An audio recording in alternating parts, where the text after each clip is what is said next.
Hi, my name is Michelle Logan, and I will be explaining my picturing language assignment. The assignment is based on the short story, The Warning. I broke down my six storyboard frames following a typical story map style or theme. So I started with the introduction, then I would follow the introduction with the rising action, then went to the climax, and then concluded with the resolution or conclusion of the short story. So, in the beginning of The Warning, they say Ronnie drove into the parking lot. He waved hello to the guard, and then they explained he liked his job at the airplane factory.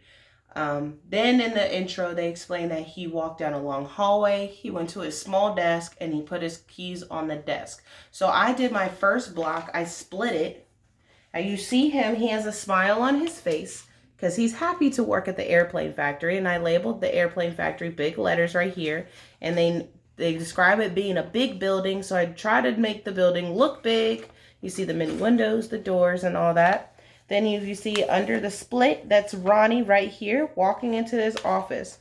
The next part of the introduction is they describe him walking to his office, and he finds a note on his desk from Mr. Burns saying, "Come see me." At this point in the story, we do not know who Mr. Burns is. We don't know where he came from, and we don't know why he wants to see Ronnie.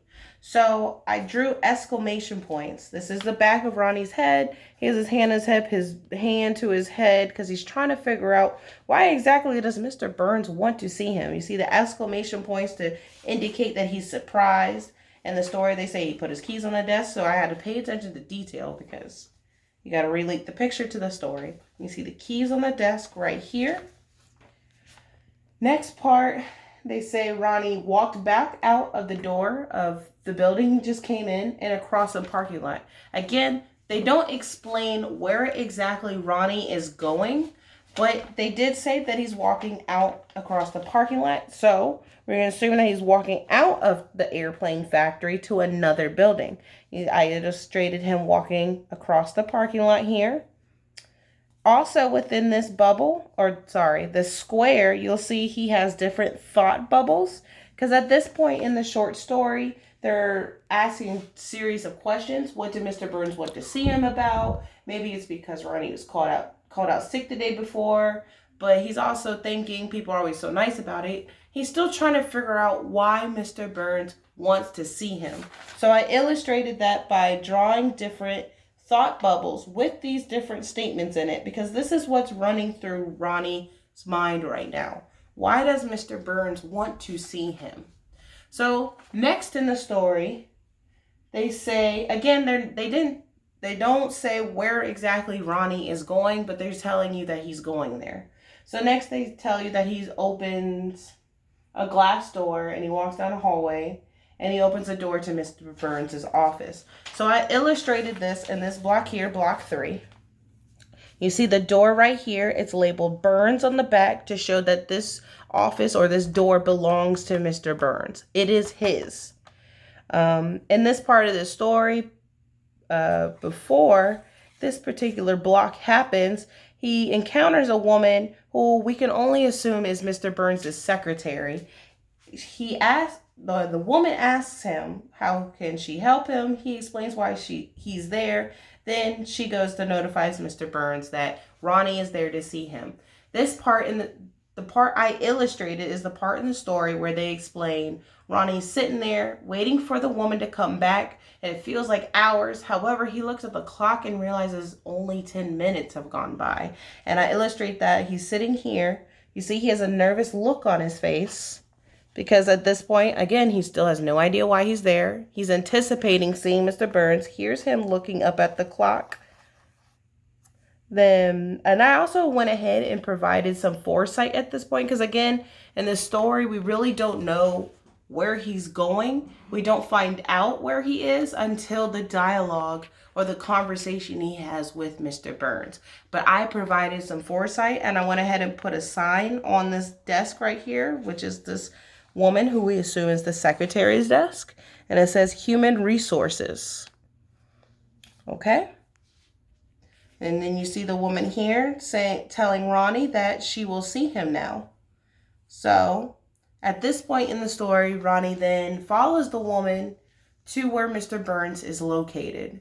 She leaves. Mr. Burns then gets up to introduce himself to Ronnie, and that's my next block here, is the initial meet and greet of Ronnie and Mr. Burns here in this spiffy tie. Okay? So first I labeled my speech bubbles. I labeled them to be sequential. This one's speech bubble 1. This one's speech bubble 2. So number 1, as labeled here, number 1, is Mr. Burns saying, "Hello, Ronnie." And then Ronnie, still looking nervous at this point, because again, he still does not know why he needs to see Mr. Burns. He's shaking his hand nervously, and he's saying, "Hello, Mr. Burns." And you see Mr. Burns' desk here in the background. We know it's his desk because I have his little name tag on the desk saying Burns. Okay? So we move on to story block number 5. And then this block is the initial conversation between Ronnie and Mr. Burns. This is when you find out why Mr. Burns wants to see Ronnie, where exactly Ronnie has gone. This is the climax of the story. So, at this part of the story, Mr. Burns explains to Ronnie his department is falling behind. I paraphrased this particular conversation just for space purposes. So you see in my speech bubble labeled number 1, it says your department is falling behind. In speech bubble number 2, it says, "Are you having problems?" The speech number 3 is Ronnie answering Mr. Burns. He says, "No, sir, I have just been tired. It won't happen again." And the speech bubble labeled number 4 says, "I will have to dock your pay next time." I feel like, in my opinion, this perfectly just paraphrased the whole long conversation that they had. Asking him what's going on. He explains to him he's a good worker and they doesn't want to let him go, but he's going to have to face some consequences if he keeps calling out. And that's how I said it down here. He's going to have to dock your pay. Okay.